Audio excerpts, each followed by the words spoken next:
আল্লাহ রাব্বুল আলামিন বলেন, ওয়ালাউ আন্না মা ফিল আরদি মিন শাজারাতিন আকলামু ওয়াল বাহরু ইয়ামুদ্দুহু মিন বা'দিহি সাবআতু আবহুরিম মা নাফিদাত কালিমাতুল্লাহ।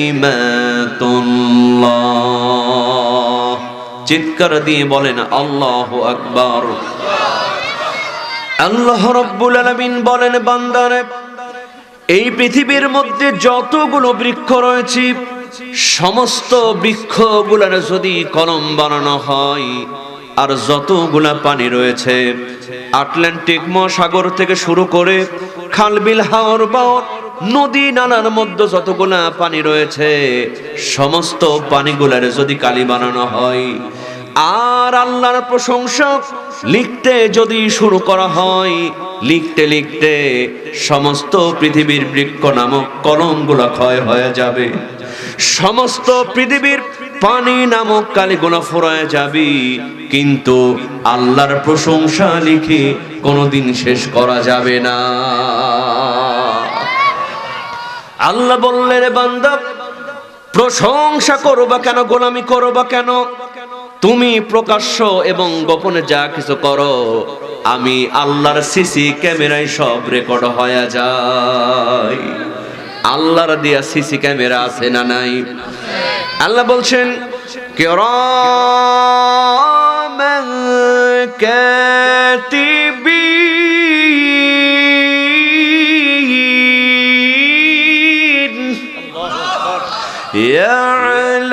ইয়ালামুনা মা তাফআলুন।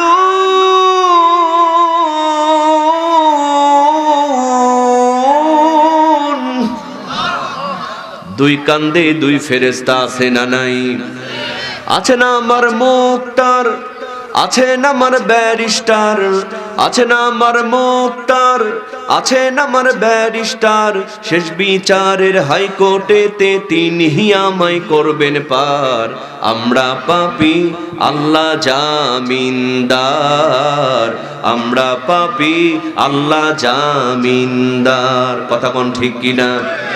মনের ঘরে তালা দিয়া চাবি লইয়া আছেন সাই, আমি অধম সাধ্য কি তার হুকুম ছাড়া বাইরে যাই, হুকুম ছাড়া বাইরে যাই। আল্লাহর হুকুমের বাইরে যাওয়ার ক্ষমতা কারো আছে? আল্লাহ বলছেন, ওয়ামা তাশাউনা ইল্লা আইয়াশা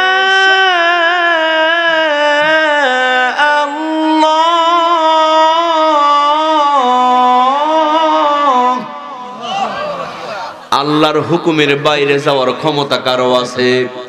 মনের ঘরে তালা দিয়া চাবি লইয়া আছেন সাই, আমি অদম সাধ্য কি তার হুকুম ছাড়া বাইরে যাই, হুকুম ছাড়া বাইরে যাই।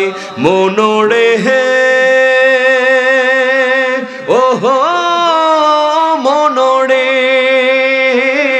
দুই কান্দে দুই মোহরে লিখতে আছেন ডায়েরি, দুই কান্দে দুই মোহরে লিখতে আছেন ডায়েরি। দলিল দেখা রায় দিবে, টাকা পয়সার নাই কারবার।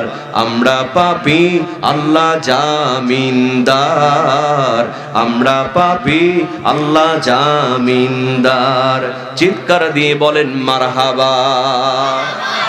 তাহলে আওয়াজ আসতে হবে না জোরে হবে? কণ্ঠ দিয়েছেন কে? সুতরাং সেই আল্লাহর প্রশংসা করতে গিয়ে যদি আমাদের কণ্ঠটা ভেঙেও যায়, কারো কোনো লস হবে? কি বলেন লস হবে? সবাই জোরে সোরে আওয়াজ দিতে রাজি আছেন না নাই? সবাই রাজি আছেন তো? আসুন দল মত নির্বিশেষে যার কণ্ঠে যত শক্তি আছে সমস্ত শক্তি উজাড় করে আবারও বলে উঠছি আলহামদুলিল্লাহ। সবাই বলেন রব্বানা লাকাল হামদ হামদান কাসীরান তাইয়িবান মুবারাকান ফীহি। প্রশংসা করলাম কার? আসুন আমরা এবার মূল তাফসীরের দিকে চলে যাই। আমার ভাইয়েরা, আমি আজকে আপনাদের সামনে পবিত্র আল কোরআনুল কারীমের একটি গুরুত্বপূর্ণ সূরা, সূরার নাম হলো সূরা ইব্রাহিম। জোরে বলেন, নাম কি? সূরা ইব্রাহিম। এই সূরা ইব্রাহিমের 1 এবং 2 নম্বর আয়াতের কিছু অংশ তেলাওয়াত করেছি, খুব অল্প সময় আলোচনা করব ইনশাআল্লাহ।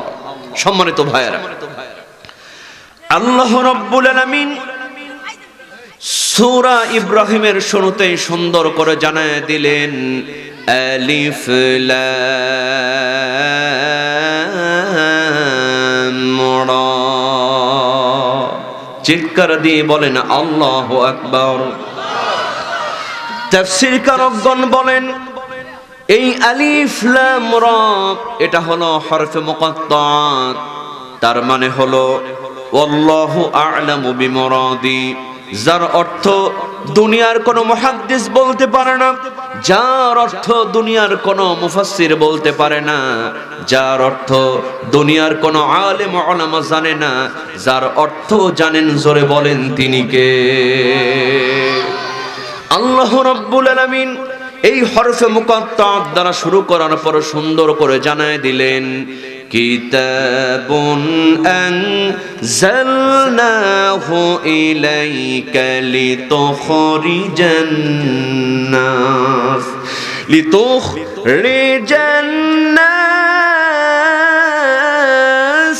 মিনাল যুলুমাতি ইলান নূর।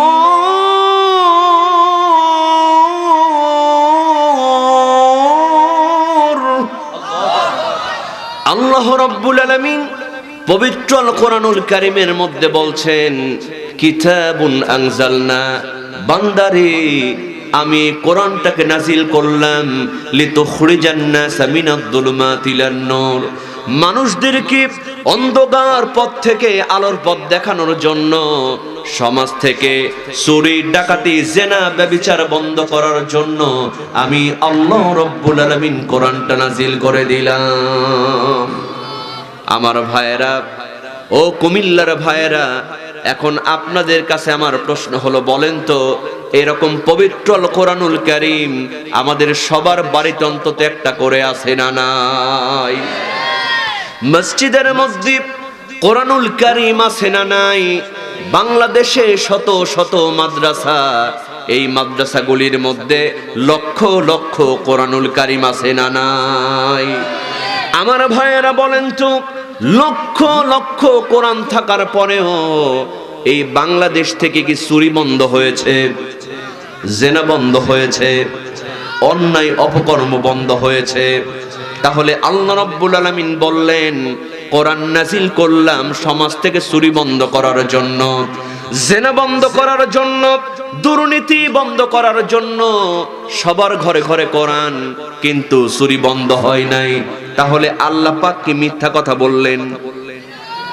ভালো করে বুঝবেন, চুরি তো বন্ধ হয় নাই, বরং চুরি আরো বেড়েছে। কথা কোন ঠিক কিনা? এই যে করোনা গেল, করোনার মধ্যে অনেক নেতার চোখের নিচে তেলের খনি পাওয়া গেল, পুকুরের মধ্যে চাউলের খনি পাওয়া গেল। কথা কোন ঠিক কিনা? তাহলে আল্লাহ বললেন, কোরআন দিলাম চুরি বন্ধ করার জন্য, অন্যায় অপকর্ম দূর করার জন্য, আলোর পথ দেখানোর জন্য। সবার ঘরে ঘরে কোরআন, কিন্তু চুরি বন্ধ হয় নাই, আলোর পথ আমরা দেখলাম না। তাহলে আল্লাহ কি মিথ্যা বললেন? বিশ্বাস করেন মুসলমান, এর আসল কারণ হলো আমরা সবার বাড়িতে কোরআন রেখেছি, আর কোরআনটাকে ধরে ধরে চুমা খাই, বুকের মধ্যে জড়ায়নি। মানুষ মরে গেলে খতম পড়ি। কথা কোন ঠিক কিনা? কিন্তু এই পবিত্র আল কোরআনুল কারীম এখন পর্যন্ত বাংলাদেশের সংসদে কায়েম করতে পারি না। এই পবিত্র আল কোরআনুল কারীমে চোরের বিচার আছে না নাই?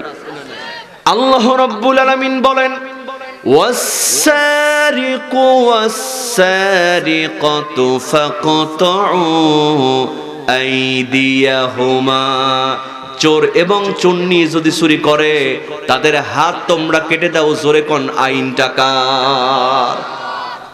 একজন চোরকে ধরে ঢাকা বাইতুল মুকাররমের সামনে ওয়াসসারিকু ওয়াসসারিকাতু ফাকতাউ আইদিয়াহুমা, এই আইনটা সংসদে পাশ করে ক্যামেরার সামনে, মিডিয়ার সামনে ওই চোরের যদি হাত কাটা হতো, বলেন তো চুরি করার সাহস কেউ পেত? বিশ্বাস করেন মুসলমান, একটা সপ্তাহ কোরআনের আইন যদি থাকে আর চোরের বিচার যদি হাত কাটা হয়, সমস্ত টিভি চ্যানেলের মধ্যে লাইভ অনুষ্ঠান করে যদি দেখানো হয়, মানুষ দরজা খোলা রেখে ঘুমাবে। চুরি করা তো দূরের কথা, অন্যের সম্পদের দিকে বাঁকা চোখে তাকানোর কেউ সাহস পেত না। দেখেন মুসলমান, এই কোরআন দ্বারা চুরি বন্ধ হয়েছে, জেনা বন্ধ হয়েছে, অন্যায় অপকর্ম সমাজ থেকে দূর হয়েছে। আমার ভাইয়েরা বলেন তো, এর প্র্যাকটিক্যাল প্রমাণ আমাদের সামনে আছে না নাই? হযরত আবু বকর রাদিয়াল্লাহু তাআলা আনহু কোরআন নামক সংবিধান দিয়ে রাষ্ট্র পরিচালনা করেন। আমার ভাইয়েরা দেখেন কোরআন দিয়ে কেমনে চুরি বন্ধ হয়। একদিন গভীর রজনীতে হযরতে আবু বকর রাদিয়াল্লাহু তাআলা আনহু একটা বাতি জ্বালায়া রাষ্ট্রের কাজ করতেছেন, লেখালেখির কাজ করতেছেন। এমন সময় হযরতে আলী রাদিয়াল্লাহু তাআলা আনহু আসলেন, এসে বললেন, আবু বকর তোমার সঙ্গে আমার একটু কথা আছে। হযরত আবু বকর রাদিয়াল্লাহু তাআলা আনহু একবার জ্বলন্ত বাতির দিকে তাকালেন আর একবার হযরত আলীর মুখের দিকে তাকালেন।